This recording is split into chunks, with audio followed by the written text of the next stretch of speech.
Hello and welcome to another fun-filled edition of Adam's Music Box. Now, the other day, someone asked me, "What do you think the best rock song is ever?" I said, "Well, any particular genre is now from the beginning of rock and roll up to the present day. What do you think?"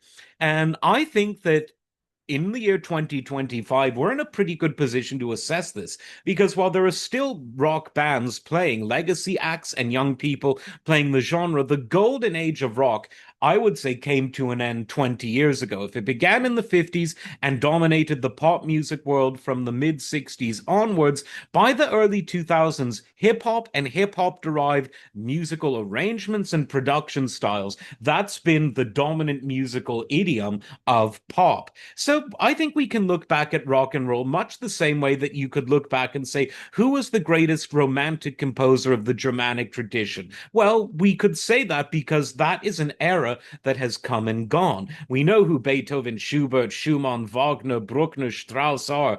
And we know that it was an era in time. And rock and roll is now, I think, in a position to be viewed similarly. So, what is the finest pure rock and roll song of all time? Well, there are a lot. A good runner-up would be Johnny B. Good and Rock Around the Clock. But for me, the best of all time is Pretty Woman by Roy Orbison. Because it had it all. It had that driving rhythm. It had a very interesting key change that takes us into a bridge, the bridge, Take Me to the Bridge, greatest soul of all time.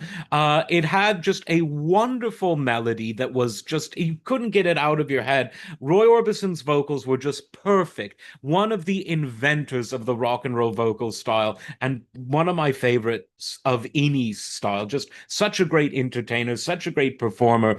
And for me, the song just has it all. It has your sort of boy gets disappointed, but then boy meets girl. It has that happy ending that's unexpected. And as Sting said to Rick Beato, surprise is an important part of music. Surprise, and see, it's a free show, folks. But that song, it's just there's something about it that to me is the pinnacle of rock and roll. It's the song where if, Elon's friends on Mars landed and said, "What's this rock and roll?" I'd have to think, well, do I play them Black Sabbath, Led Zeppelin? Do I play them progressive rock, country rock? What do I play? No, I'd want to play it somewhere close to the beginning. And for me, the best of the beginning, again, with many, many other great artists, was Roy Orbison. And with that particular song, Pretty Woman, that was quintessential and perfect rock and roll singer singing and songwriting. Let me know what you think. And as always, like, subscribe, and we'll see you next time. Take care.